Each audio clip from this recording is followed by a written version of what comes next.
call the meeting to order at 7:01. Can I have a roll call, please? You may. Mr. Allred. Here. Mr. Andreessen, Mr. Fell, Mr. Hopkins. Here. Ms. McFarland, Here. Ms. Sims, and Ms. Yu. Here. Okay, so it looks like we have a quorum. Any changes to the agenda? There are none. Approval of the minutes from the May 18th, 2023 regular meeting. Are there any motions or comments on the minutes from the last meeting? I move that we send the minute for approval from May 18th, 2023. All right, do we have a second? Second. Any discussion on the minutes? Any changes? If not, we'll do a voice vote. All those in favor say aye. Aye. Aye. Any opposed? All right, that passes. Do we have any communications? We do not.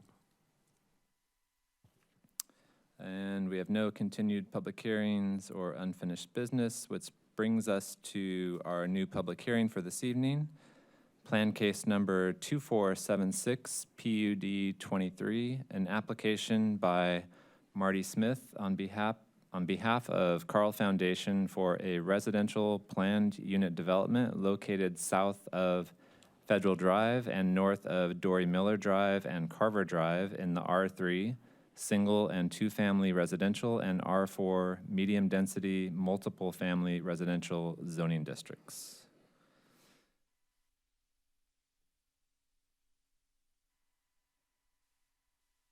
I'll turn it over to you, Mr. Garcia. All right. I feel like I should introduce myself. It's been a while since I've presented to Plan Commission. I'm Kevin Garcia. I'm Principal Planner and Zoning Administrator.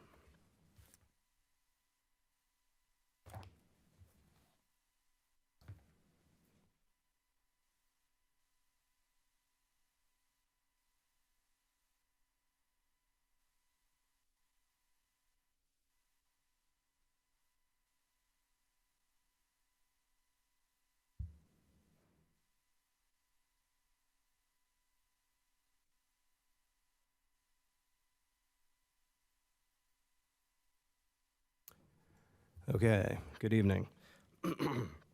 So this is a request by Marty Smith on behalf of the Carl Foundation for preliminary approval of a residential planned unit development. This is on farmland that's north of the Carver Park neighborhood in Champaign and south of Federal Drive in Urbana.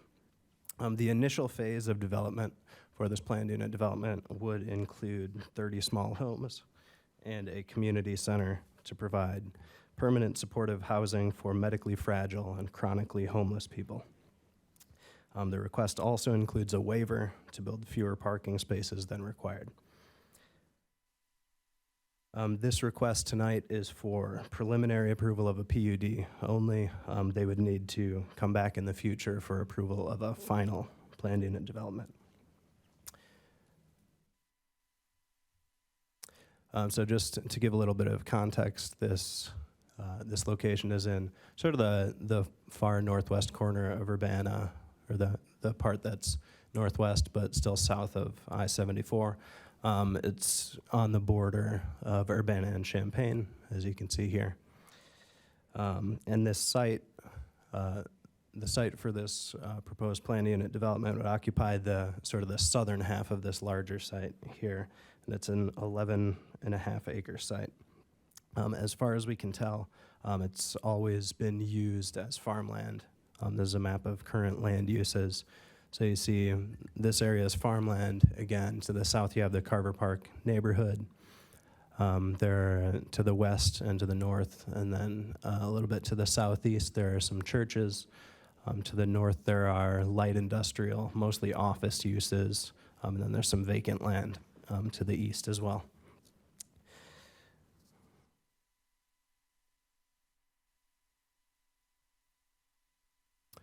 The zoning of this site is a mix. It's mostly R4, which is medium density, multiple family residential, with a small portion of it is R3, single and two family residential. The adjacent zoning, again to the north, is a light industrial area. to the east is other R4 zoned residential. And then to the south and west is in Champaign, but it's zoned for single-family homes. Now, if you look at the site plan, again, this is a tiny home community for medically fragile and chronically homeless individuals. The initial phase would include 30 homes, so those are the little squares on here are tiny homes, and then a community center, which you see kind of in the center here. And the plan includes walking paths, recreational spaces, and a gardening plot for resident use. This development would be gated with main access coming through the community center. There would also be emergency access points on sort of the southwest and then on the southeast of the site. But aside from emergency vehicles and maintenance vehicles, there would really be no other vehicles on the site, and so folks would get around just walking on the interior. This proposed development will help fill a much-needed gap in our community. It's a collaboration between the Carle Foundation, the University of Illinois, and the Champaign County Healthcare Consumers. The City of Urbana has also pledged funds from the funds that we received for the American Rescue Plan Act.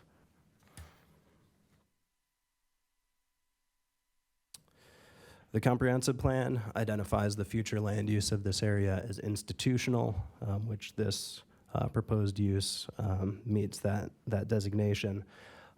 This planned unit development would also help meet many of the goals and objectives of the comprehensive plan.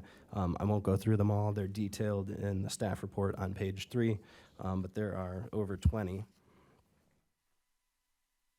And then in addition to being aligned with the comprehensive plan, the Plan Commission and City Council need to review every planned unit development with respect to 9 general goals that are outlined in section 13(3)(c) of the zoning ordinance. And we found that this proposed development is generally consistent with 7 of those 9, and then the other 2 aren't really applicable. I'll just run through those 7 really quickly, not in any detail, but just to state what they are. So the first is to promote infill development in a manner consistent with the surrounding area. The second is to promote flexibility in subdivision and development design where necessary. The third is to provide public amenities not typically promoted by the zoning ordinance. The next is to promote development that is significantly responsive to the goals, objectives, and future land uses of the comprehensive plan. The next is to provide a higher level of street and pedestrian connectivity within the development and the surrounding neighborhood in accordance with the comprehensive plan.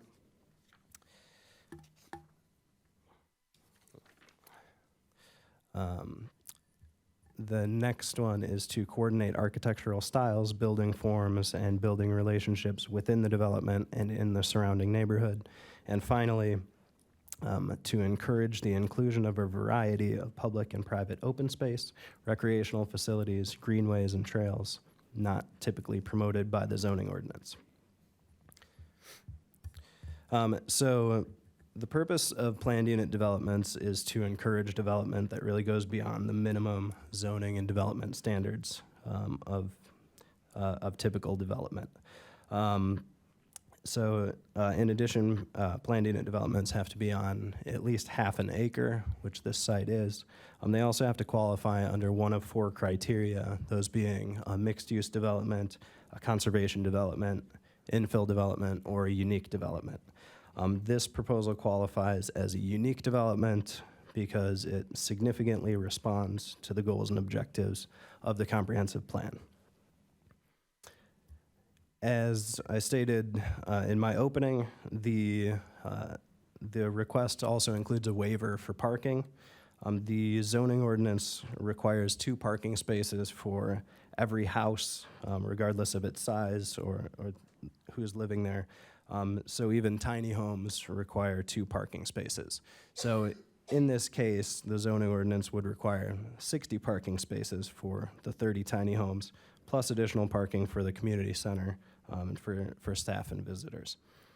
Since the residents that are living here will not have vehicles, the applicant requests a waiver to reduce the amount of parking required. Staff recommend just a simple waiver, eliminating the parking requirements altogether, so that'll give the applicant that will allow them to build what they actually need on the site.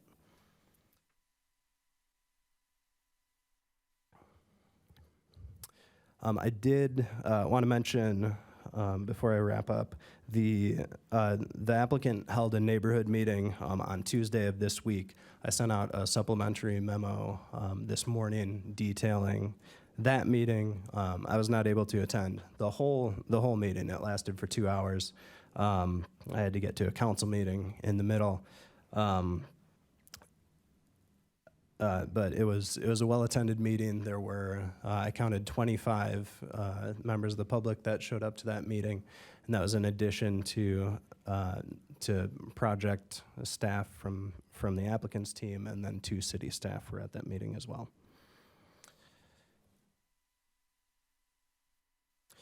The recommendation that staff is making in this case, well, first of all, Plan Commission has three options. You can recommend approval to the City Council, you can recommend approval with conditions, or you can recommend denial.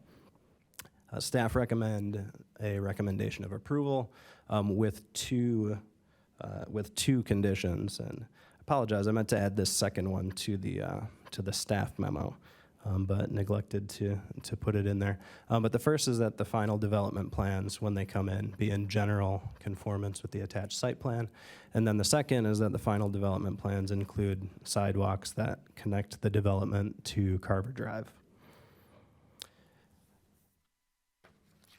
That concludes my presentation. I know the applicants here with their team, and they can answer more questions you have about the project specifically, but I'd be happy to answer any questions you have.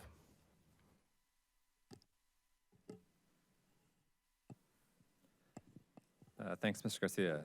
Do we have any questions for staff? Mr. Hopkins. I want to clarify for myself, but maybe useful to other people as well. So this is a preliminary application, or application for preliminary approval, Correct. which we make a recommendation about, then goes to council. Then they submit a final, Mm-hmm. which we make a recommendation about, and then goes to final. That's correct. And all of that has to occur before a building permit is granted. That's correct. Okay. So one of the things that means to me is the condition about general agreement with the site plan. My impression is that this site plan is not well developed, let me put it that way. We can deal with that at a final and merely give feedback now, maybe. I mean, at this session. Mhm. Am I sort of in sync with reality here? Well, yes, and I think you could give recommendations for things, if you see things that you would like to see in a final site plan at this point. I think that would be appropriate to state. It might not be necessary to approve the preliminary plan, though. Okay. Other questions for staff? I have a question, just more of a clarification. So, in reading the staff report, it makes it seem like the only relief from the current zoning requirements for this parcel is the elimination of the parking requirements. Yes, that's correct. So is the inverse of that to say that if there were not parking minimums, this development could be built under current zoning? No. It's kind of a unique situation. So it's a series of essentially single-family homes that would all be on the same lot under common ownership, and we don't have a mechanism in the zoning ordinance to allow that. Okay. Are there,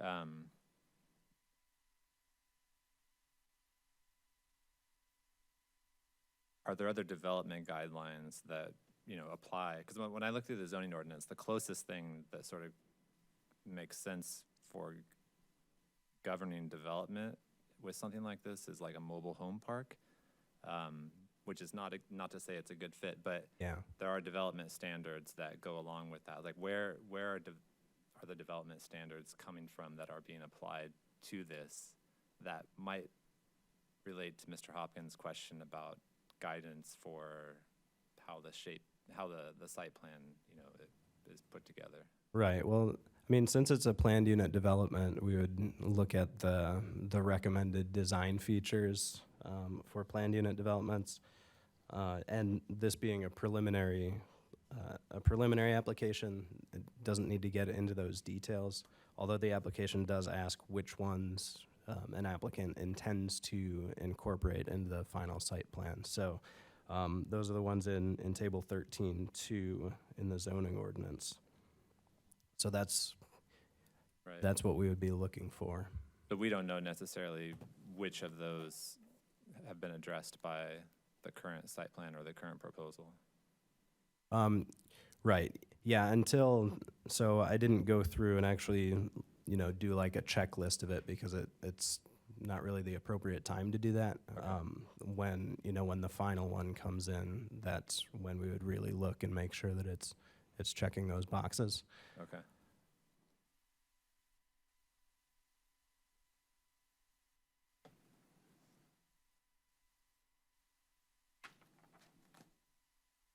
One other question Yeah. to clarify something just in my mind, but maybe this is something others have a question about as well. So the future land use map shows this as being institutional, and you said that this is aligned with that, but this is largely residential. What's the logic for how you get to seeing some consistency with that? Yeah, well, and the applicant can sort of speak more about how the development will be run, but it's not just like a residential development with like a clubhouse or something like that. It's the community center is going to have staff that provide like wraparound services for folks who live there, who need assistance with various things. So it is, the community center in my mind is more of is like a charitable institution type use. So that aligns with the institutional future land use. So it's more, if it were just a regular residential development, it wouldn't align with that, but it's not a typical residential development. Okay. And one other question, sorry. So in the comments from the public meeting that the applicant held, someone asked, or there was some comment made about transit accessibility. Do you know, this is not something I had a chance to look at in advance, but do you know where the closest bus stop is that people would use? Yeah, yeah, I could have included that probably on this, maybe on this map, or one of these maps, but there is an MTD bus stop right here at the corner of Bradley and Carver Drive. Okay. And I know, and the applicant can speak to this more, but I know they've been in preliminary discussions with MTD on how to get some sort of service closer to this site. I mean, because folks would still have to walk probably, 4 blocks or something, which isn't that far. But and I believe they're also considering doing like private type shuttles because since their population there is medically fragile, there are going to be folks who won't be able to walk to the bus stop, so they will need other forms of transit. Okay. Last chance. Anyone else have questions for staff? Mr. Hopkins? No? Okay. Thanks, Ms. Garcia. All right, thanks.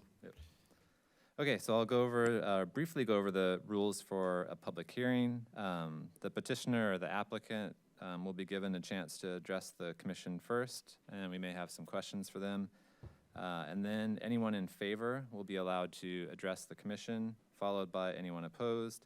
Then at the end, if needed, the petitioner can address the commission again and respond to any comments from the public.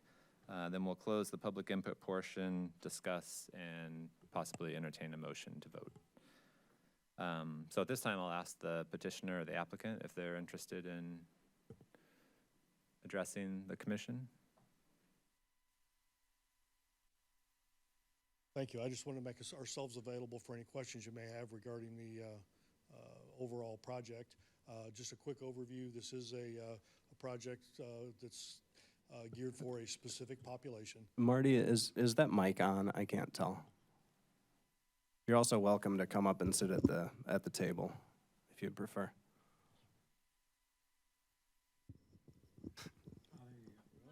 Hot? Yeah. Mic's on? Okay. Okay, I just wasn't sure. Okay. I'm sorry. Yes, again, it's, this is a project really geared and targeted for a specific population. This population, as stated in your write-up, is medically fragile. They are chronically homeless. They've been on the streets for some time, for the majority of their life, and as such don't do well, and there's a gap for service for this particular population. There's been a loss of community and really a lack of services provided within the community to help them get into a housing situation. So the community center, as stated earlier, is not a clubhouse for a residential community. It is really a service center for the residents.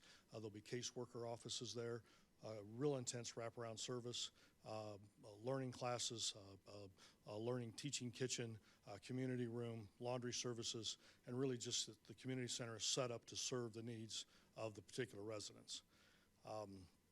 The project, again, models some across the country with a number of exceptions. One, it's not just housing, it's about healthcare, because we know that healthcare is housing, and housing without healthcare and without wraparound service really doesn't get to the core needs of this population. So we've got a collaboration between Carle Health, University of Illinois, and the CCHCC, and collectively we're really bringing a product to this community unlike anything else across the country. Any questions that you may have specifically about the project, I'd be glad to address. Otherwise, I'll leave it to the public comments. Great, thank you.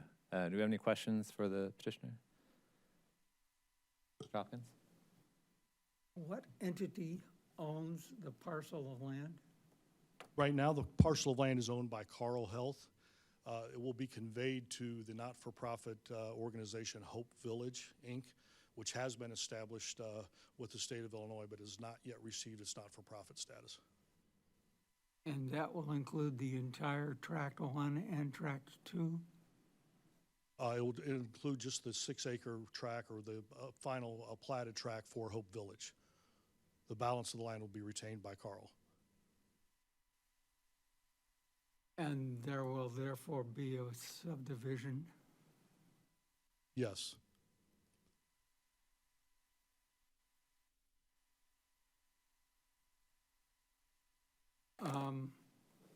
In that case, what entity has authority over the Tract 2 and the remainder of Parcel 1, which will become a different parcel?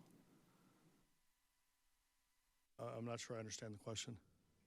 Well, one of the aspects of planning, and especially with a PUD that sits between three or among three dead-ended streets, is the relationship of the configuration of this parcel to the remainder of vacant parcels and questions of access and connectivity. And therefore, one of the major issues from my point of view about the site plan is planning. If the parcels are going to be separated and separated in ownership, and this is described as the initial phase, then I'm trying to learn how to think about Phase 2 or the remainder of parcels that are designed? At this point, there's no plan for the remainder of the property. Oh, it does have access from Federal Drive, I'm sorry. Yes, I'm aware of that. Okay.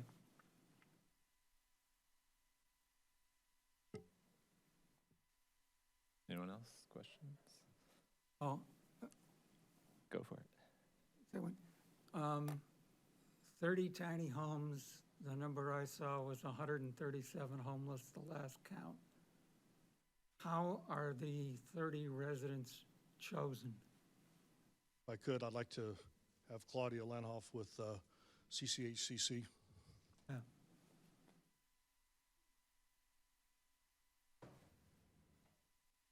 Hello, my name is Claudia Lenhoff, and I'm the Executive Director of Champaign County Healthcare Consumers, and we will be responsible for identifying the eligible individuals for the 30 homes.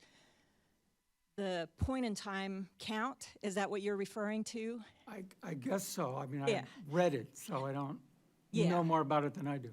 Well, you're correct. So our community does a point-in-time count twice a year. Point-in-time refers to a process of literally finding and trying to identify and count every single individual who is homeless in our community. We have a lot of housing opportunities, and we're getting more vouchers and things like that to help make housing available for people. We have identified a subset of the individuals who are homeless who really can't make it work through that system, and on top of that, they are medically fragile.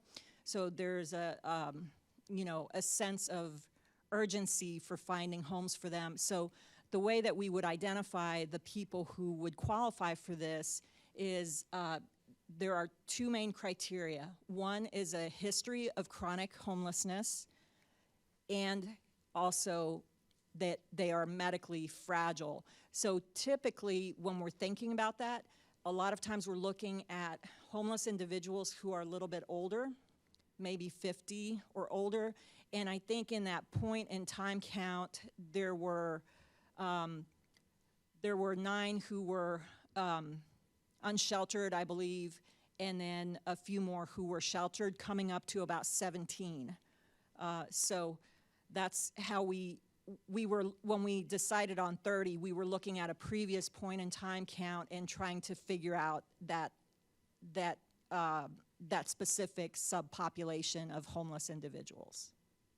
So I interpret that to mean that 30 is likely to be adequate. It should be adequate, but by the time it's built and with circumstances, however, I think it will be a good start, and it may be adequate because one of the other things that's happening in our community now, just as we have been recipients of an Urbana ARPA grant to help with this, many other organizations that work in housing have gotten grants as well. And so I'm hoping that our housing system will be a little bit more robust for those individuals. But one of the other issues is also that, you know, there might be more housing, but it's not all going to be accessible. And so that's one of the key features of these homes, is that they will be accessible. And if I can just give an example, right now, we at Healthcare Consumers have a client who, if Hope Village were available right now, would be a perfect client. He's a gentleman, homeless individual, in his upper 50s, about my age. I'm 57. That's part of the upper age range a lot of times, unfortunately. He has stage 4 cancer. He's terminal. He's been given between 3 to 4 months up to a year if everything goes well for him. And so, you know, that's just an example of the kind of circumstance that individuals are in who we are trying to help. Thank you. Any other questions? Thanks. I have a question that's probably more for Marty, Okay. maybe. So in the record of comments from the meeting on Tuesday, it seemed like there were some comments and concerns about how accessibility and sort of integration with the surrounding neighborhood is balanced with security. I know this is early in the design of the project, but it's clear that there's gates and fencing. Can you give a little more of a sense, like what would it look like to be on Carver Street looking down at this project? Are we talking about a fence that entirely blocks off what's going on, or is it something different? No, it'd be more of a decorative, I think we envision a decorative gated type community. There's a security issue for the residents, as well as the neighborhood. But let's also be realistic. This is a medically fragile population. Right. They're not going to be mobile. They're not going to be out and about a lot. And so a lot of the security measures are in place for the residents themselves. Security cameras not only will, be a crime component, but really it's more of an observation and safety net for the residents while they're on property. Okay. And I believe there was a rendering that was in the News Gazette in an article. Is there a rendering that's done We so do have far, or- conceptual drawings. They Okay. were at the neighborhood meeting. Okay. We'd be glad to make sure that y'all get a chance to look at it. It was Okay. a home and a community center and the site plan that you saw here. Okay. Yeah, I was just curious because it wasn't included in our package, but it seemed like that there was something out there. I'm not clear I understand here. There is design work beyond what we've been shown? Yes. Yeah, and at the neighborhood meeting, they shared some renderings of the buildings. But we don't have a way of seeing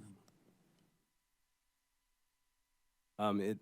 Okay, Yeah, I mean, that was the first I had seen them, and I'm not totally sure that's relevant at the preliminary planned unit development stage. So that's definitely something that would be in the final. Okay. Yeah. I mean, I'm asking just because we have a public that's watching this and want to give them the best sense of what the project will be like to address or allay their concerns, regardless of what preliminary versus final, that kind of thing. So Yeah, That's why I'm I asking. got you. okay. Any other questions? Yeah, that's what I saw.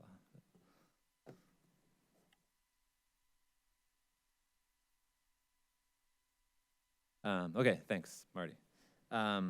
Okay, so at this point, we'll ask that anyone in favor of the project that it wishes to address the commission, they can come forward. If you could just state your name, and I believe there's a sign-in sheet on the table.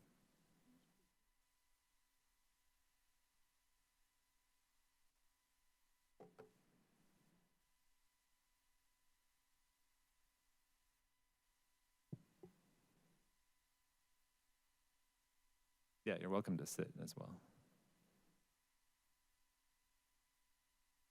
Of Urbana, Jennifer Putman, and I'm a graduate of the Department of Urban and Regional Planning. I see my former professor here. And go to put. So I effectively turned it off. Okay. Thank you. Thank you very much. I had the privilege yesterday of attending the community compact, the university community compact that Chancellor Jones and community and university convened. And I was in and by the way, our mayor, Marlin, spoke with the good news that this was coming to be, and to great approval of those in attendance. I was in the breakout session that had to do with health and well-being, and part of our exercise was to envision the community of the future. What would you like to see in 10 years, an ideal community? And there were about 25 people in the room, and what folks offered as their ideal community sounded so much like what the tiny homes offers. Things such as, oh, I wish I didn't have to go past on Green Street or somewhere in downtown and see people begging. And that makes me so uncomfortable. I wish people didn't have to be on the street but could get the care that they need. I wish there was a place where people could afford to live for minimal needs. Maybe they don't need a whole kitchen. Maybe they aren't gonna cook. They just need maybe a hot plate and a microwave oven. And the more people were describing the ideal community, it sounded like what Hope Village offers. And inside, I was saying, yay. And there's an inner reason. I should have included this in my introduction of myself. I'm a member of the board of the Champaign County Healthcare Consumers, and I am so proud of our organization's work toward this goal. I'm so proud of our staff. I am proud of the meeting that convened at Pilgrim Missionary Baptist Church the other night. I am so proud of our employees who went door to door, passing out leaflets, introducing people to the fact that this was a possibility.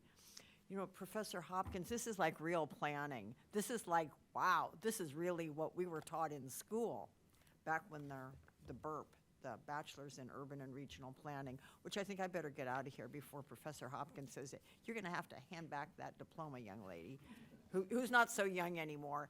But thank you very much for taking this up, and thank you for being our commissioners who make the well thought out decisions that it is hoped will have us living in a community that we're so proud to live in. Thank you very much for your service to the city of Urbana. Great, thanks for your comments. Anyone else that wishes to speak in favor of the proposal? Hi. Welcome.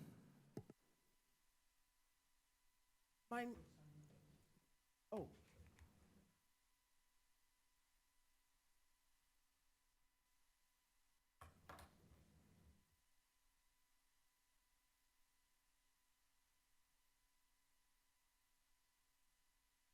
My name is Lisa Dixon, and I am a lifelong member of, I was born and reared here in Champaign and Urbana, and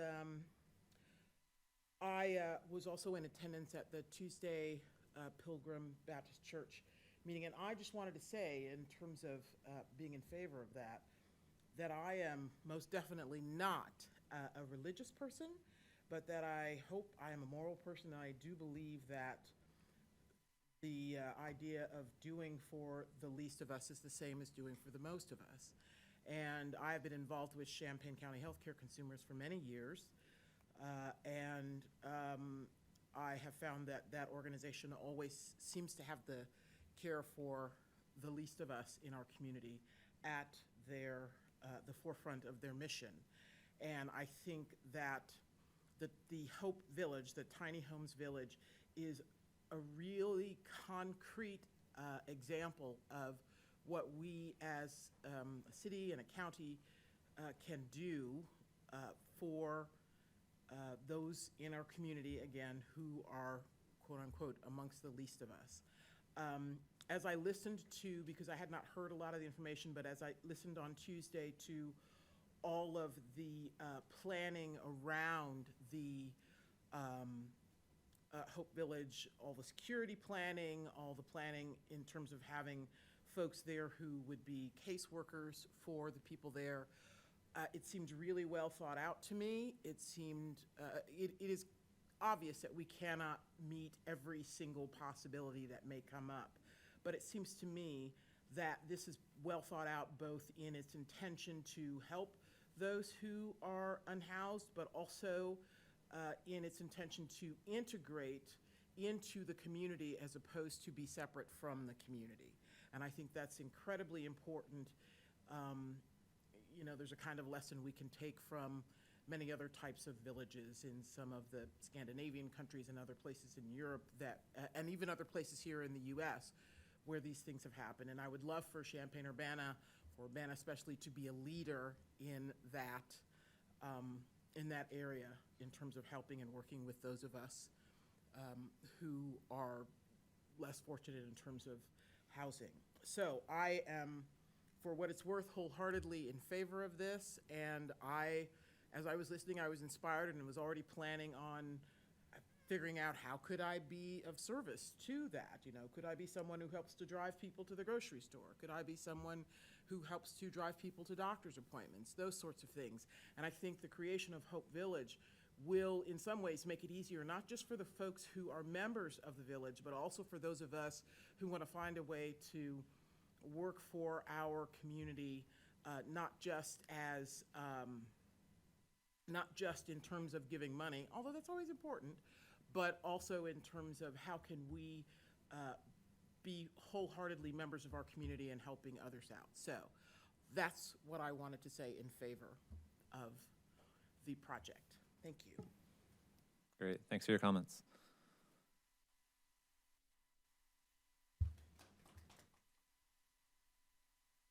Anyone else that wants to address the commission in favor of the project?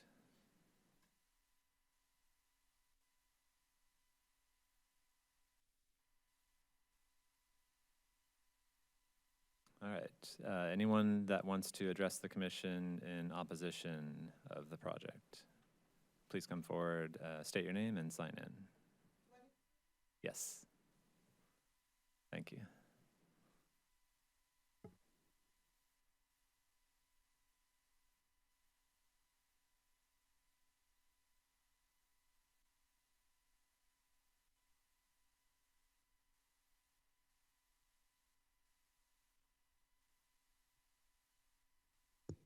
My name is Darlene Bailey, and I have to say that I'm not 100% opposed to the project, but there are a lot of unanswered questions for me that I have deep concerns about because I understand the seriousness of this.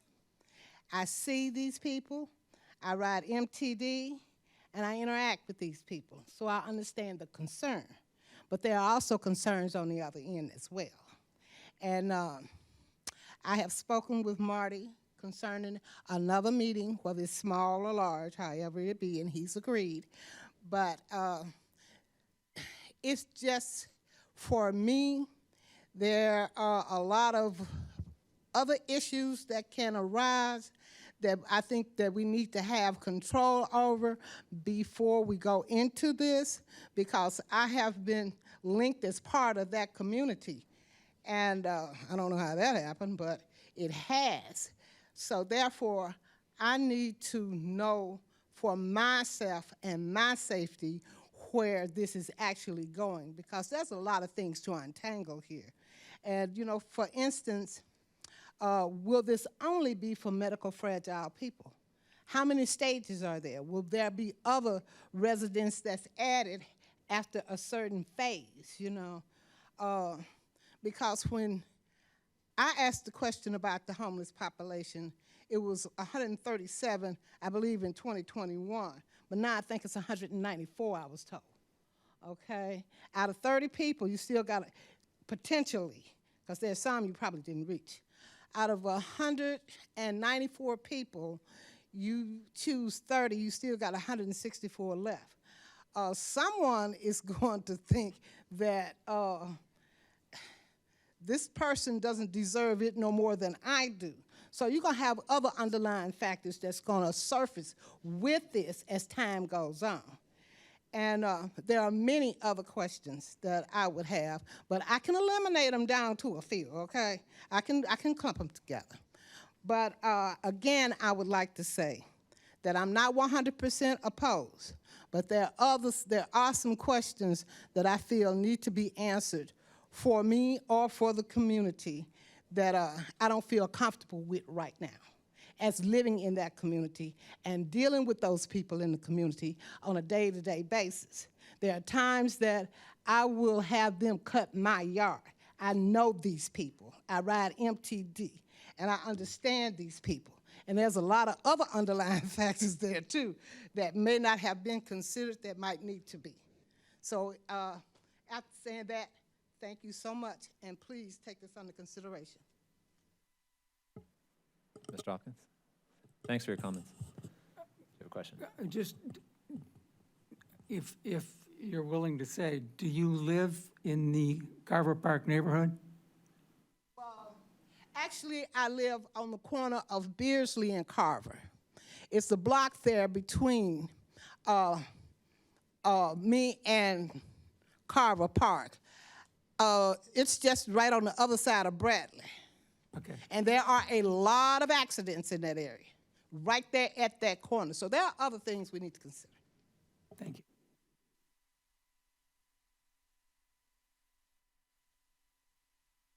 Anyone else that would like to address the commission in opposition to the project or that has questions?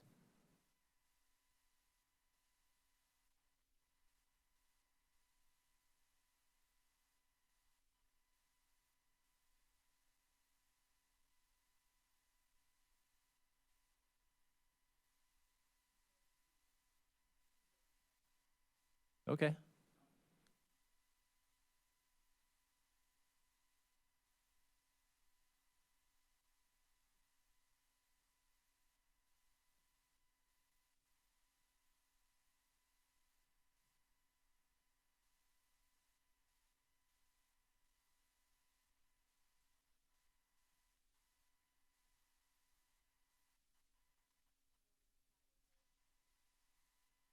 Yes, if you could, please.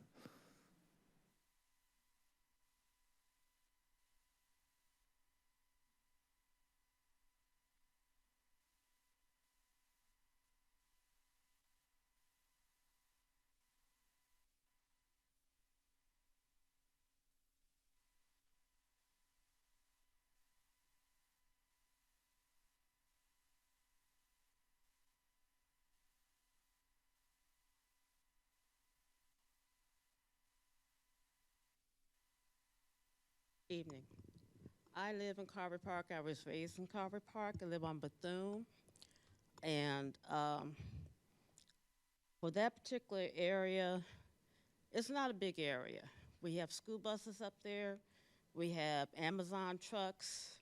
We have trash and God knows how much other car traffic. And for that little street to take that much traffic, it's a lot. And I don't think you're thinking clearly as far as the residents. You've got kids up there. You've got people that walk their pets, people that walk, period. And our area is the oldest African-American subdivision in Champaign. I'm not sure about Urbana, but I know Champaign. We've been up there for over 50 years. And I'm not sure why our area is always chosen, seem like right off the bat, for that type of thing. I mean, I don't see a lot of the other areas, especially for the ones that are historically known. They don't try to push this kind of thing off on people. They say, well, you know, it's historically protected. The trees even in certain areas are protected, so I don't understand why our area is always the first ones that's chosen, because a lot of people wouldn't want this in their backyard. I don't care if it's gonna be gated. I don't care if it's gonna be under lock and key. It's just some things people don't like in their backyard, and I'm one of those people. So, I mean, if if it's a guarantee that everything would be on the up and up, and would be clear and cut and dry, I can understand it. But for right now, I'm not seeing how everything can go as smoothly as everybody thinks it's going to go, and for everything to be as clear and cut, and you all being, what I'm going to say, clear on everything that's going on. So I think you need to take that under consideration. My son was asking me, he said, where did the idea come from? Because Mama just not hearing about this. Tuesday night, they said there was 18 other choices that you all had, and it came all the way down to just one choice, Carver Park. So I'm wanting to know why Carver Park was chosen out of 17 other places that could have been chosen. And I just think you all need to reconsider this, take under consideration of what the residents in that area want, and just reconsider and think about the people that live there versus what you all want and what the money will buy and what Carl wants and you will buy. Thank you. Thanks for your comments.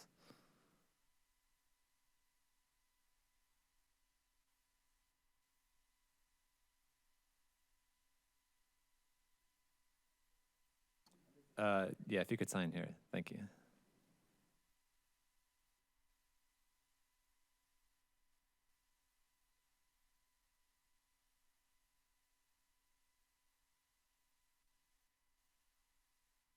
Good evening. I'm Eldris Melinda Carr, and I live in the Dr. Ellis subdivision. And some concerns that I see, of course, we want the homeless and any vulnerable people to have housing. Who wouldn't? That's not the issue. I'd be, crazy not to say I wouldn't. So I'm not against finding housing. It's the location that we are talking about. So if we go back to the December presentation for ARPA, there was no mention of the location.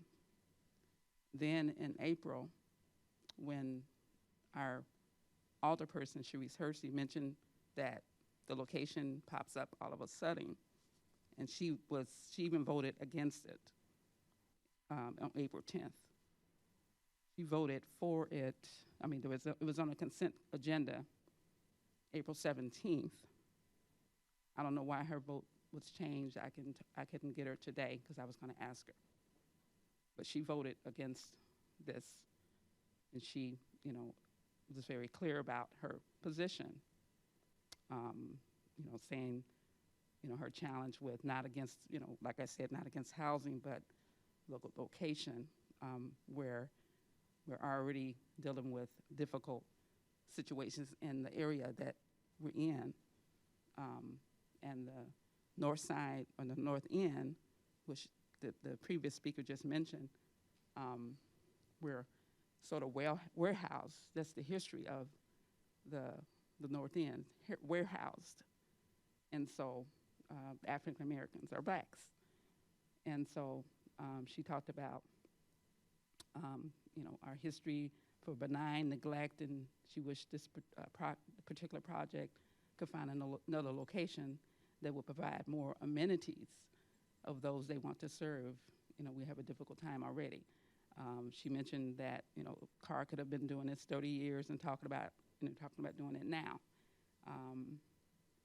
As bringing those services that she had talked about previously for 4 years, a grocery store and all that, and those things had never been produced. And this is a type of kind of project that is done in mostly the black neighborhoods, again, all over the country, warehoused again. So that's kind of what we have, concerns about. Seeing more services where, example, where the Skelton Place on campus, the high rise, the people who were living there, probably the vulnerable people, were moved to the Haven in Champaign. And so some of those people, kind of going through some different things, and there's a mix. It's not just, of course, someone medically fragile with a physical disease such as cancer, and we know from the executive summary and information that was being presented, you're going to have other people who may have, criminal backgrounds. We're just being transparent. So, you have a 24/7 security. You have a curfew.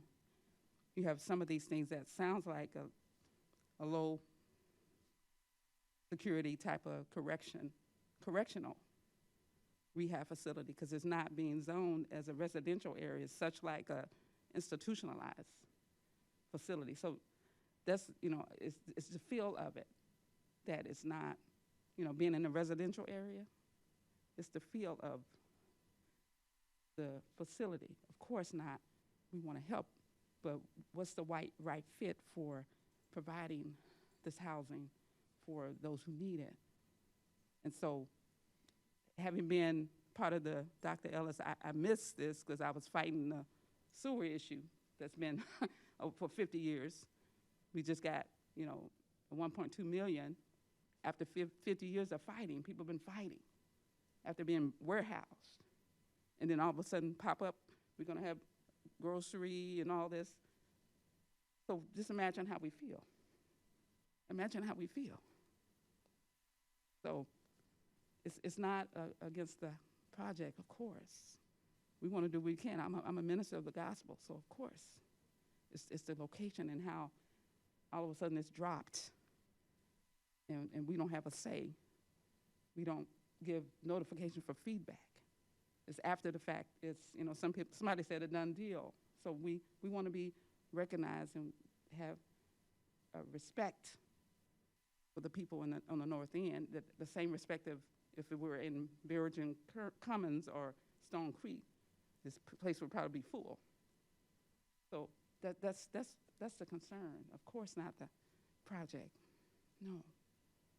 Thank you. Thanks for your comments. Anyone else that would like to address the commission in opposition or questions about the project?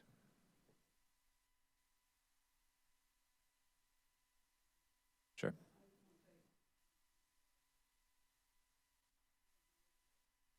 The owners is kind of,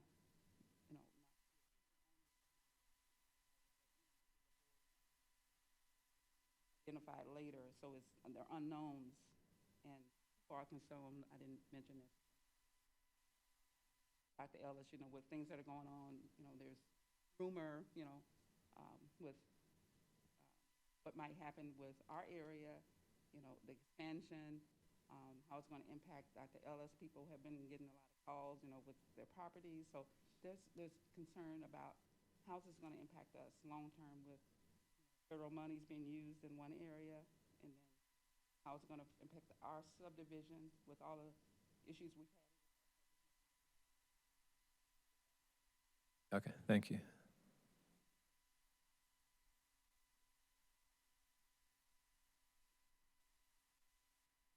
Anyone else that would like to address the commission?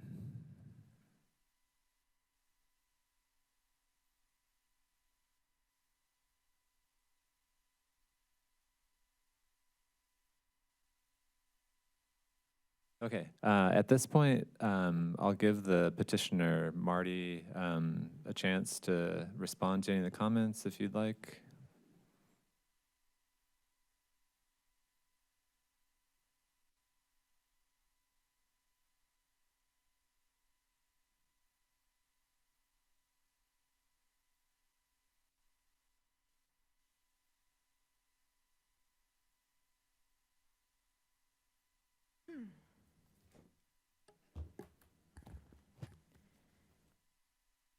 I just wanted to I think, more carefully address some of the issues that have come up in terms of very specifically how we will be selecting the 30 individuals for the homes. We will be working with a number of organizations, including the Continuum of Service Providers to the Homeless. There is actually an established referral process within the Continuum. The Continuum includes all the organizations in our community who work with homeless individuals in terms of housing, social services, and so on. So we will be working with them, as well as street outreach. And street outreach works with individuals who are homeless, who are really on the streets, who are not going to the shelters. We will also be working with both hospitals to receive referrals, which is a very common situation where there are individuals who are very, very sick and don't have a place to land when they're ready to discharge because they are homeless, but they cannot go back and live in a shelter. So that is part of the process or the network from which we will be drawing the clients who will live there. In terms of the traffic, you know, I definitely understand those concerns. I think that in general, we're not necessarily going to add a lot of traffic to the area because the vast majority, if not all, of the residents will not be having cars. People who have been chronically homeless do not tend to have vehicles. There will, of course, be staff with vehicles and others, but there's a parking spot.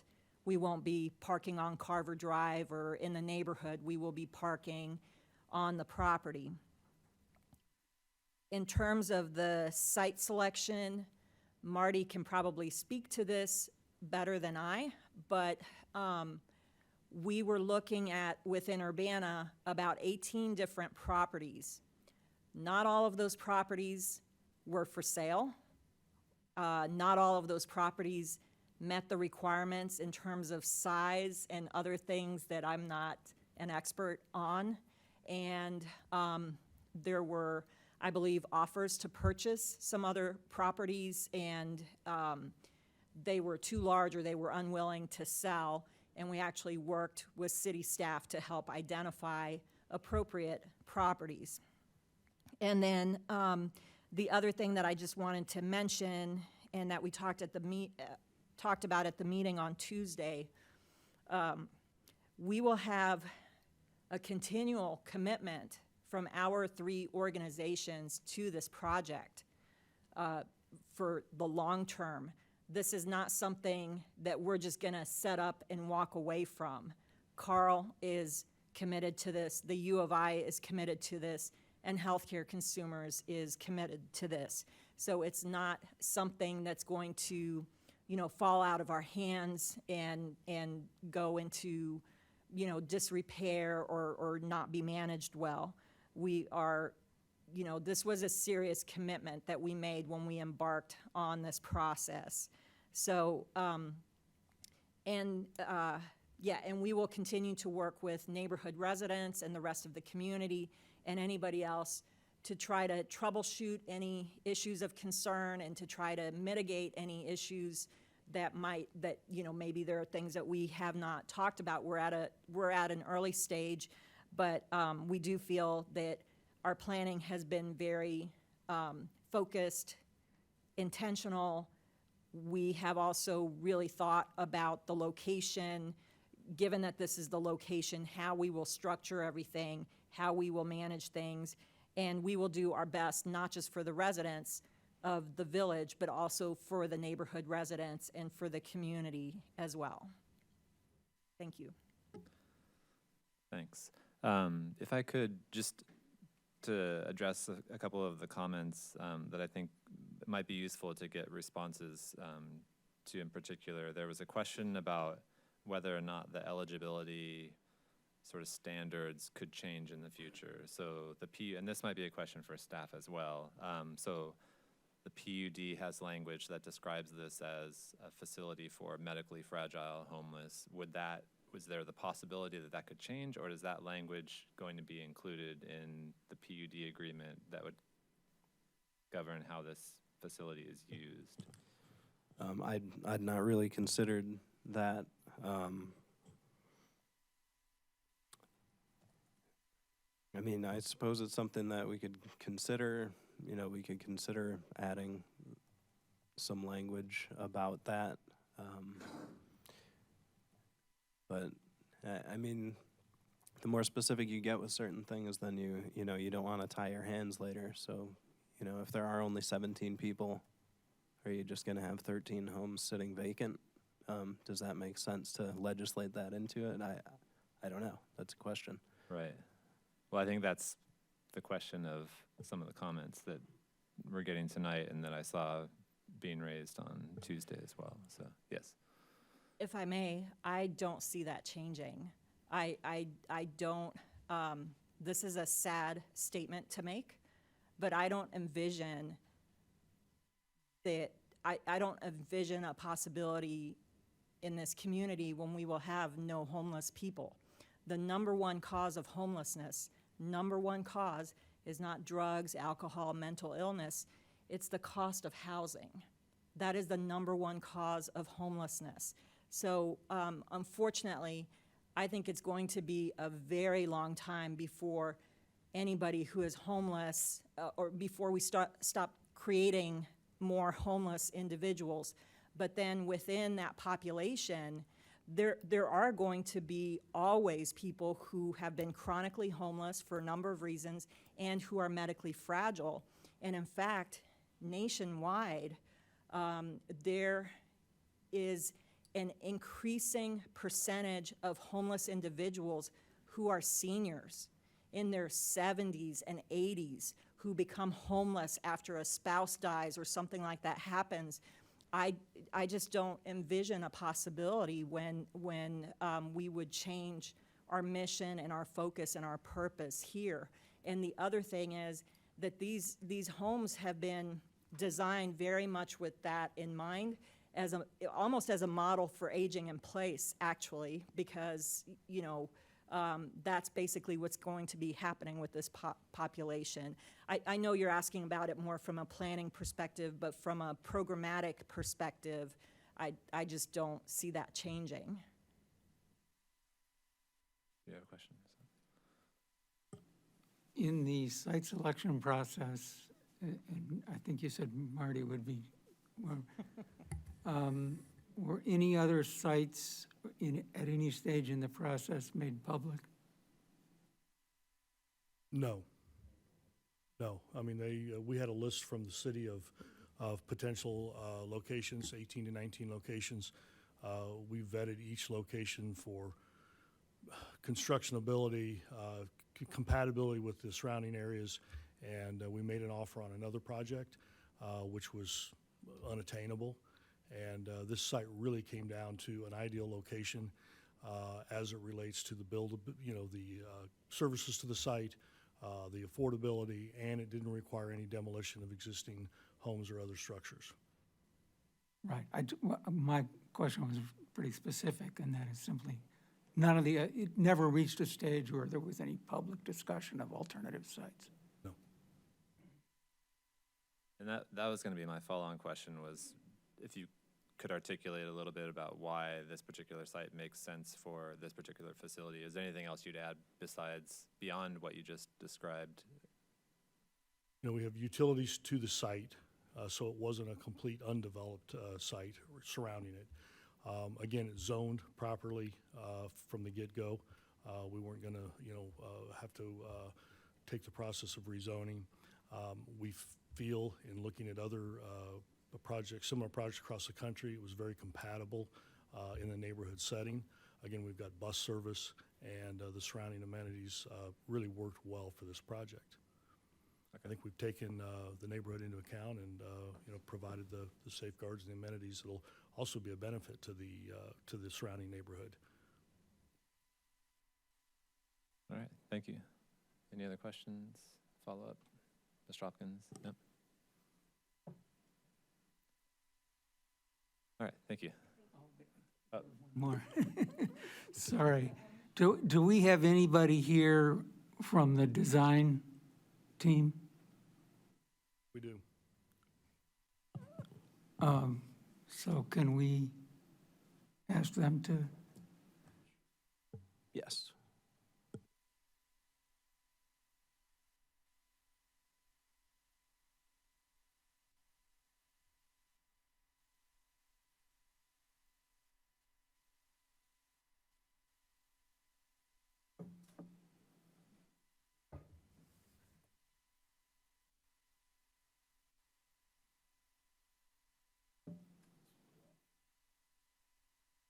Chad Osterborough with Fair Graham Engineering, civil engineer.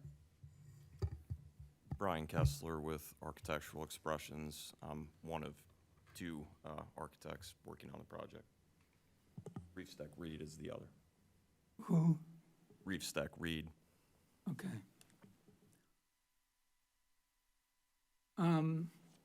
So as we said early on, this is the preliminary.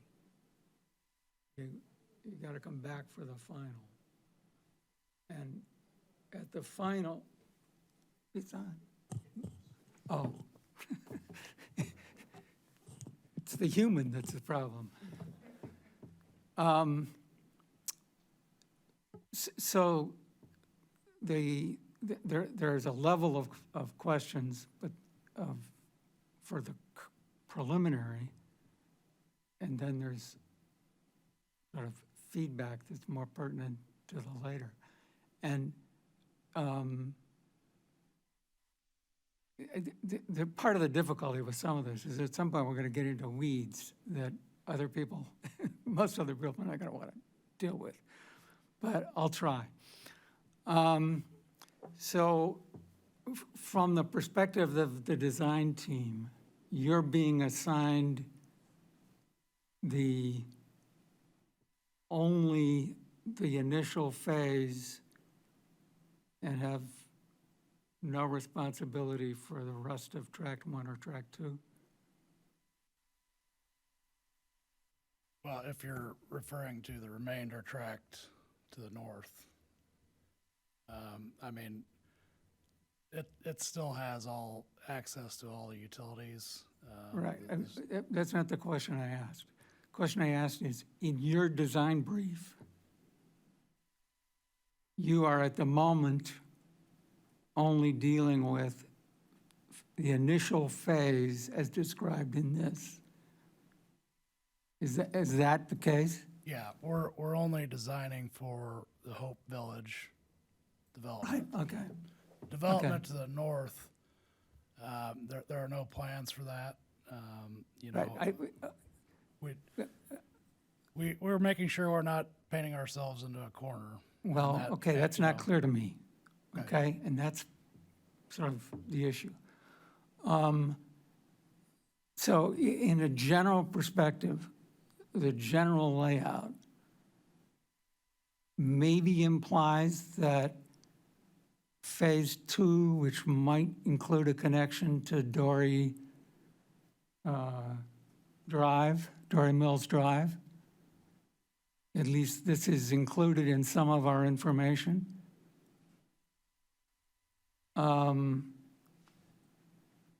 There's Tract 2 and a trapped southeast corner in the current layout and design. And there's a dead end of Dory Mills. So we've captured a parcel, or actually two parcels at the moment, legally two parcels, with no plans and no obvious consideration of what comes next, or why, or for what range of possibilities those parcels have been trapped.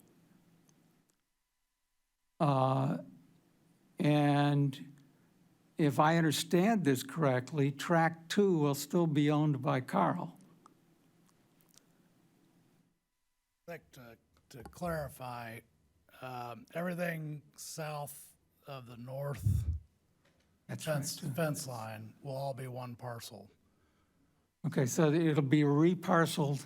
All of that, right, It'll become one parcel, and you are responsible for all of that parcel. right.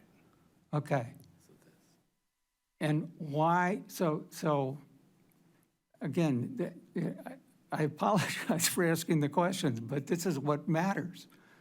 Why is the fence line the shape it is on the north, and why is that the parcel pattern? Well, that's in the interest of Carl and making sure that we don't, eat up unnecessary land to the north. That land to the north will become its own separate tract.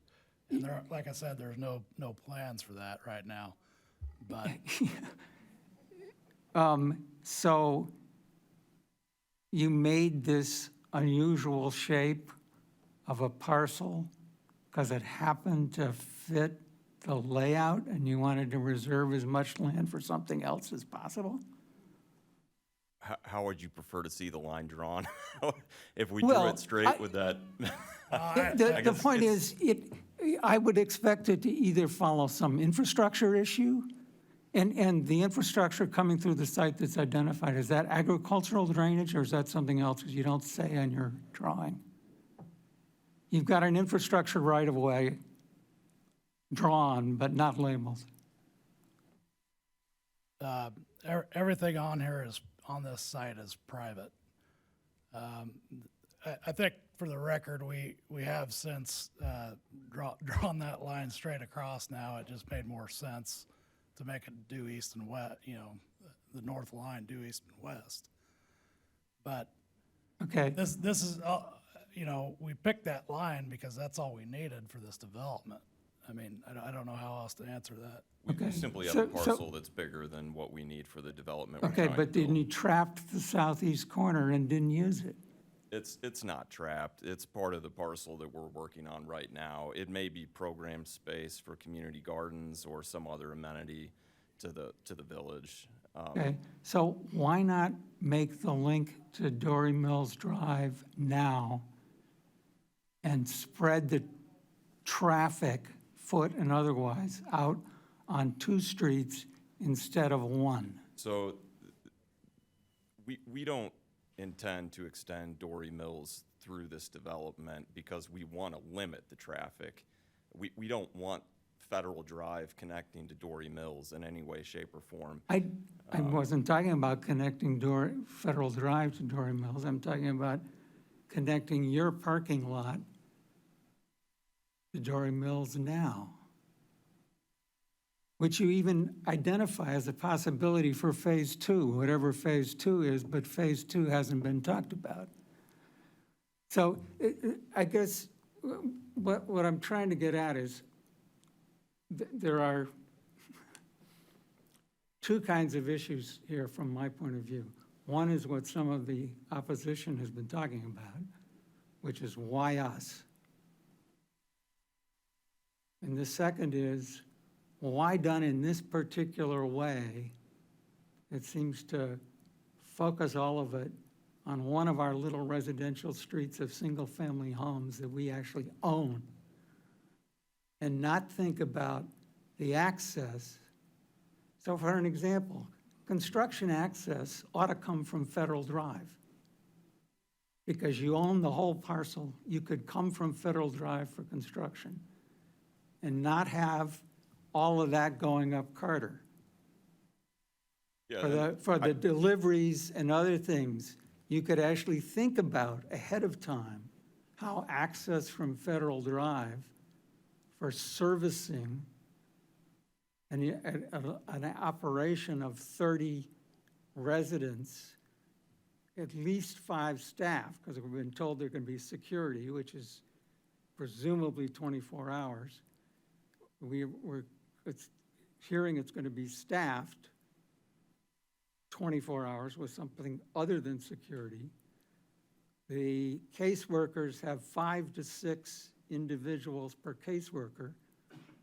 That's 5 caseworkers coming and going, maybe not every day, but presumably frequently. There's going to be a food bus going up Carver Drive that could actually come down Federal.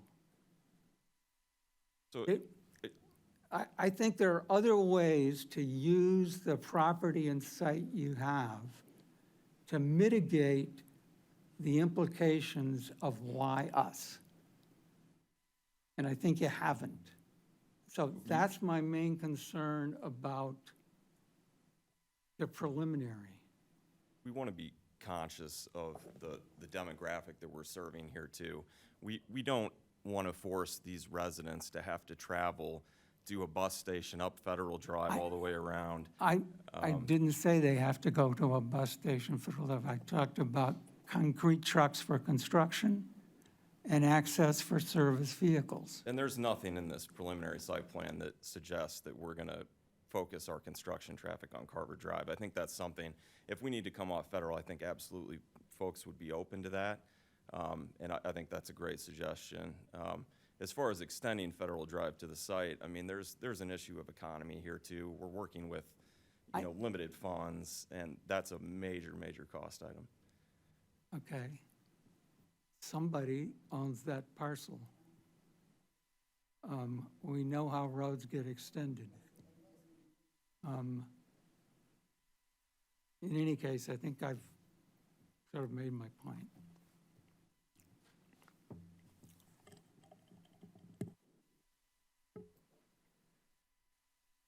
I feel like we're kind of at a disadvantage because we haven't seen the materials that were provided on Tuesday, but the other comment that we're hearing is, concerns about the feel of the development, which I take to mean, I have a house on Carver Drive or I have a house on Dory Miller and I'm looking down at this development. What does it look like? What is the impact, the presence of this on the neighborhood? Is there any insights that you could provide at this point? I know that you're in the preliminary stages, but it seems like there were some renderings. Anything that you can say to address those concerns? We've done our best to take a step back from the rest of the neighborhood to the south. We didn't want to push our development too far in that direction, just to create a little bit of a buffer, to make everything feel a little bit more comfortable between residents to the south and our development to the north. We are not quite to landscaping stages here, but we anticipate that there would be very nice landscaping between the community building and the neighborhood to the south. We have a retention pond that's in the southwest corner. We've tried to create a nice buffer. In terms of the aesthetic of the community center and the homes, I'm partial because I'm one of the architects, of course, but I think they're both very nicely designed. They have a residential feel to them. We're using, at least right now, we're proposing to use asphalt shingles, just like most typical homes in the area, as well as a composite siding product. So all the materials are a little bit of an upgrade from normal sort of economy building that we're seeing in some other subdivisions. Carl and the U of I have both been really specific about wanting quality, and we're doing our best to deliver that. Although it has a residential feel in terms of the material and roof slopes and massing and things like that, it also has a little bit of a more modern edge. So I think residents looking at the development can be proud of the architecture and the character, and I really think it will blend into the surrounding neighborhood very well. And I think it's, again, something that the community can be proud of. And I don't know that this was brought up previously, and it's a little bit outside my purview, but I believe the community center will be available at least sometimes to residents for events and things like that. So it's not only serving those 30 residents, but it's meant to be an amenity for the neighborhood at large. So detention ponds or retention ponds, those can be nice to look at. Sometimes they can also be eyesores. Is the location of that because of topography? Is that the way water is draining across the site, or is that just, again? There's one of the items that we were sort of tasked with is creating homes that were sustainable. We had net zero as a target. At one point, we've come off of that a little bit just to sort of balance costs. One of the theories with the retention pond was to cool winds as they blow over the water. All the homes are oriented such that we have low windows on the southwest, and clear story windows on the north, so that we can take advantage of natural winds to help cool the homes without using air conditioning. Having the detention or retention pond at the southwest corner was a thought toward cooling those breezes. There still will be air conditioning in these buildings. There will. The detention pond location is actually kind of intriguing from several reasons. But presumably, it's got to meet our detention regulations. Well, it has to. Yes. And a related question becomes which definition of parcel it has to serve. And at the moment, it's actually one of the high points of the site, which is a little unusual for placing a detention basin. It's also outside the fence, and it probably in the neighborhood that it's in is going to have to be fenced, though that's not clear. And it also relates to the question about what that infrastructure identified as, whether it's agricultural drainage and whether the agricultural drainage has to be maintained, because the parcel to the northwest is still an ag. And apparently we don't know what that is. It's just on the map and unlabeled. But yeah, I think the detention pond location is also should be thought of as an open question. Yeah, this will be more of an urban storm sewer collection system. It will collect everything on the south parcel. That includes, I don't know where we landed, 6-7 acres. Everything will drain into that basin, and we will be required to provide stormwater calculations to engineering for them to approve. The everything is the question I have, whether it includes the north parcel or whether it includes the southeast, which I think it has to by legal definition. It does. It's become one parcel. Yeah. It includes and then everything on the the location of southeast. it is kind of odd because it's not at a low point of the site, which means we're not going to be doing surface or green swale drainage unless you've got some really clever ideas that are not obvious from the site plan at this point. Anyway, okay.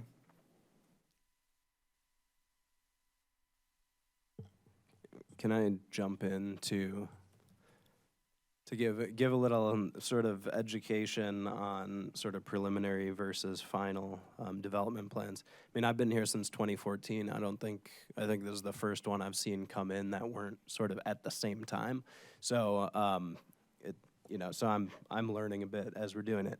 But so for the preliminary plans, it's a very low level of required information. So I'll just go through this stuff. So when you apply for a preliminary development plan, you need to, excuse me, essentially list all the owners and all the consultants and things that'll be working on the project, a general location map, a site inventory, so like existing conditions showing site assets and constraints, floodplains, wetlands, soils, wooded areas, existing infrastructure and easements, existing buildings and public lands. And then a conceptual site plan, which we have, showing adjacent parcels, proposed land uses, building locations, existing and proposed streets, sidewalks, and multi-use paths, buffers between different land uses. And that's it. It says any other information deemed necessary by the Secretary of the Plan Commission.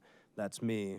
I didn't deem any other information necessary. So that's a very basic level. Now, when you get into the final plan, it gets a lot more detailed. So again, a general location map, but then a specific site plan with location of proposed structures and existing structures that will remain, with gross height and floor area for each structure, the circulation system showing pedestrian, bicycle, and motor vehicle movement, a landscape plan the location of any open spaces, a preliminary stormwater plan, a preliminary utilities plan, the location of street and pedestrian lighting, including lamp intensity and height, so that's kind of detailed. Conceptual elevations, so that's where those come in. Design location of any signs, more details about signs. A development program that provides general information about the development, including desired residential and commercial tenants, housing price targets, estimated construction costs, any other information that conveys that purpose and intent of the development, a development schedule, and then that catch-all, any other information deemed necessary by the Secretary of the Plan Commission. So I think, the preliminary is very basic. The final is a lot more detailed. So I just wanted to clarify all that. Okay, thanks for clarification. You're welcome. Any other questions for the applicant? All right, thank you. Thank you. Okay, I'll ask one more time if there's anyone in the public that wishes to address the commission. Last chance. All right, so we'll declare the public input portion closed and now go into a discussion and possibly entertain motions to vote. So is there any discussion on the proposal? And before we make a motion, can I ask for a clarification, Kevin, because you mentioned this second condition about the sidewalks, and when I'm looking Yes. at the PUD recommended design features, it seems to address that. So I'm wondering if that is necessary. It's probably not necessary. Okay. It's just something that I noticed, but I was probably getting into more detail than necessary for the preliminary. The second, That would be in the final. Yes. yeah, or depending on if they address it adequately and complying with these design features in the ordinance here, which we would know by the final.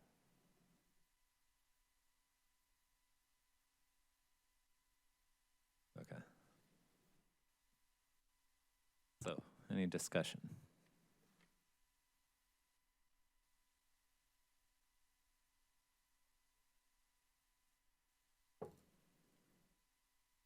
Are we ready to make a motion?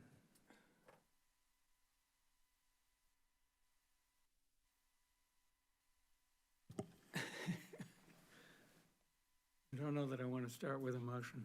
And I'll try not to start with emotion either. I think the position we're in, from my point of view, is this is something that should be done. We are again in the position of not doing it in my backyard. We're doing it in somebody else's backyard. And I think we could do a significantly better job, given this site, of mitigating the effects for the people in whose backyards it is.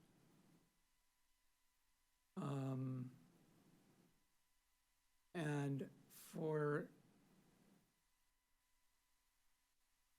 that reason, I'm trying to imagine a motion. Well, let me remind people of another aspect here. This is the preliminary, as we've been talking about. We make a recommendation that goes to council.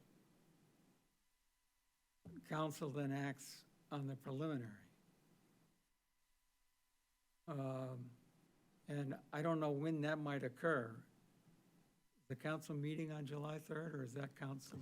That one's going to be canceled. Is So going to be canceled? yes, That's what so I they will predicted. meet on the 17th would be the first date this could go. Okay.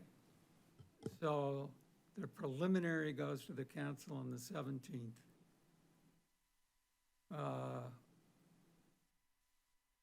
The final, though it's doubtful in my mind that it could be developed that fast, given what I think we're starting with, could not come before the Plan Commission until the I suppose the 21st or whatever that Thursday is. Well, I don't think it could come that early. We'd need to receive an application. Right, that's what it's- I mean, so, the final approval, a building permit for this is 2 or 3 months away at least. Right? So, I'm also considering in how I think this through, the timeline. I mean, I think in the News Gazette, it was predicting this would be in place by December. I don't think people have got the real world straight here. Well, so there should be some clarification on that. So the initial plan, which I've determined that they could do without requiring a planned unit development, is build the community center, because that would be allowed by right under zoning as a charitable institution. They could build that, and their intent is also to build a model home. And they could do all of that by right. Of course, it's running a risk of, well, if the PUD doesn't get approved, then And you think that's a good idea? it's not my determination to decide if that's a good idea. It's an option. Okay, I'm even more confused than I was. So when the News Gazette said there was, ground would be broken in July and things would be done by December, that's not the entire village. It would be the community center plus a model home. That's it. But that would include But infrastructure because- to access those things or not? I'm not sure. Because somebody has said they could get a building permit to do that? Yes, they could do it. The use, I've determined the use is allowed by right under zoning.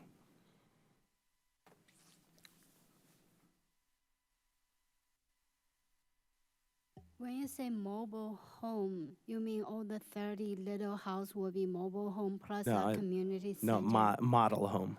So just one of the tiny homes just built there, nobody living there, just showing here's what all of these homes are going to look like. Okay. But wouldn't that potentially lock into place a site plan before the site plan is approved? It would certainly lock into place where the community center and where that first home is going to be. Without even approval of the preliminary plan? Potentially. And when you're saying potentially, I don't get the idea here. You're saying that they could do that by right, and even though they've applied for a PUD, that the city would grant that building permit?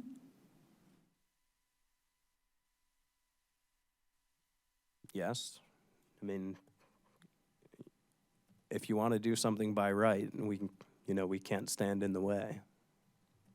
Okay, well, I think there's the technicality of what could possibly happen, and then there's the perception of that by some of the people that have been making comments, raising concerns that this seems to be a done deal, so on and so on, that doesn't really help the situation.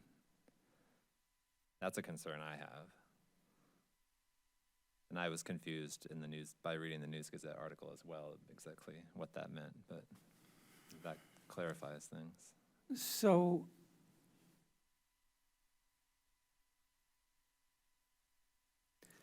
okay, let me try, because I think we need to do something. I'm not going to try to word it as a resolution, as a motion yet, but there are 3 parts to this.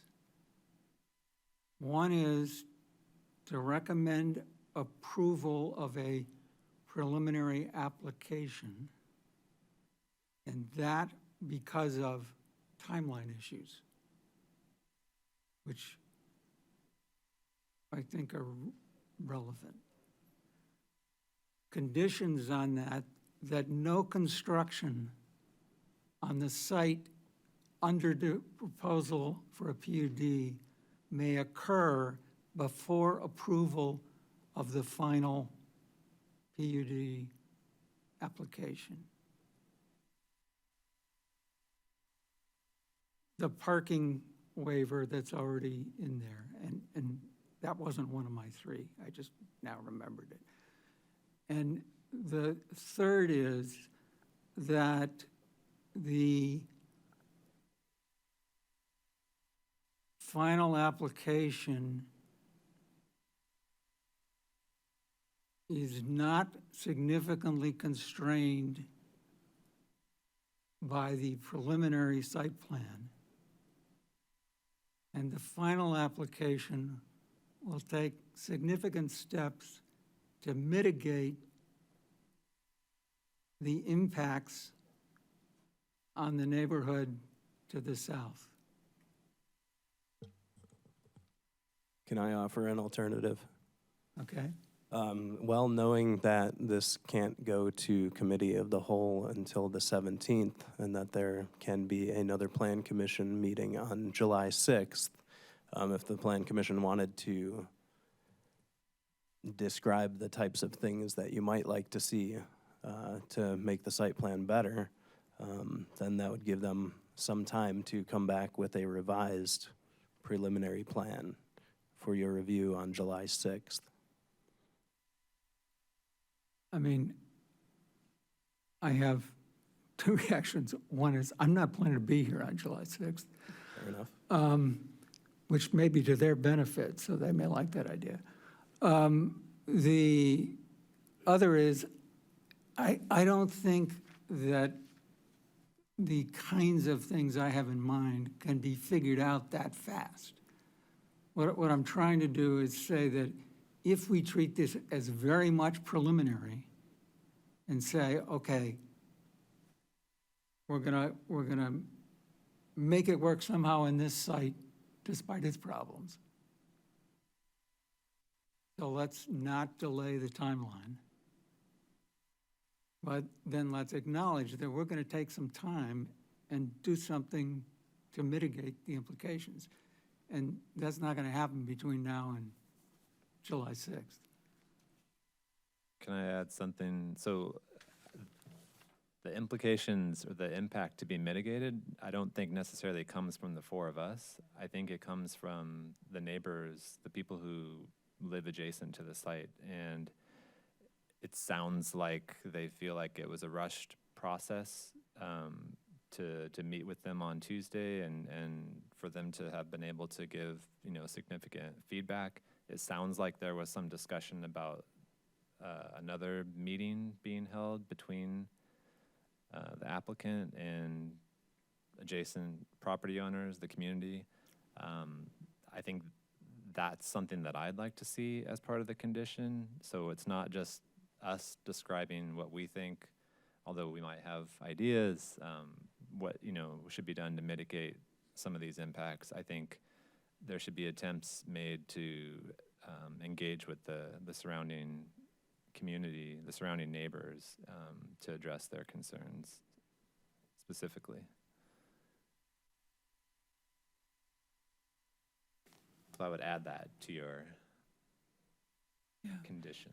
And I agree with that, and I think for some of our feedback anyway, we can do it through staff. Because we've already gone beyond the limit of what I've said here, but there's more to say. That can go through staff. So now, You want to try a motion with that? well, Kevin was taking notes, so I'm hoping he can help me here. Or we could go to the recording, I suppose, but. Well, I'm first, can I typically ask? very bad at taking notes. They're usually for my own self, but I think Marcus is pretty good. Kevin, there was not a condition about the parking waiver. That seemed to be something that was just part of the PUD application, so we don't need to add a condition about that. Correct, yeah, I checked into that very thing earlier, because Oh, it's been a okay. while since we've done a PUD. Waivers don't have to go in as a condition. So we're back to 4 items.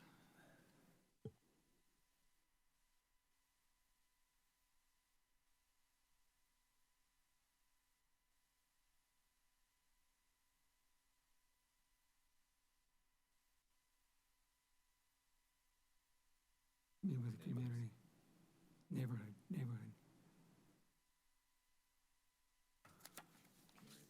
Okay,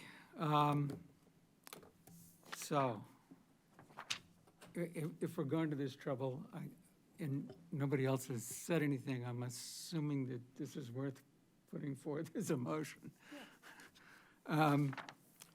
Okay, I move that we send plan case number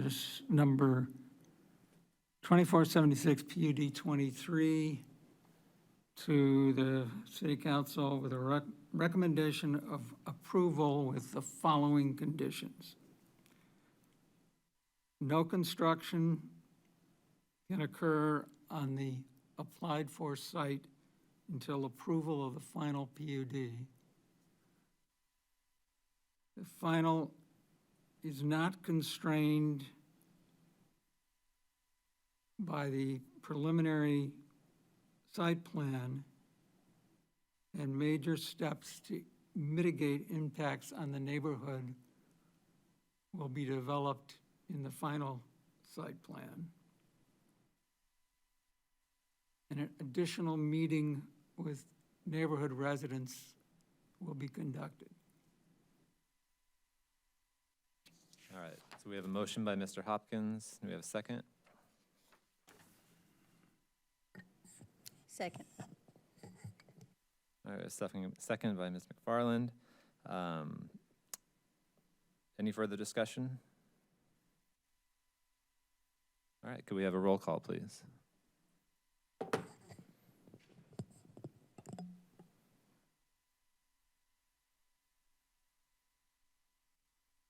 Got too many sheets around here. There it is. It's hiding under my notes. Okay. Mr. Allred, Yes. Ms. McFarland, Yes. Ms. Yu, Yes. and Mr. Hopkins. Yes. Okay, that passes, and to reiterate, it sounds like that will go to council on July 17th. That's correct. Okay, is there any new business? There is none. All right. Audience participation. Is there anyone who wishes to address the commission for 4 minutes uninterrupted on a topic of your choice? If so, please come forward and sign in. So it doesn't have to be about this proposal.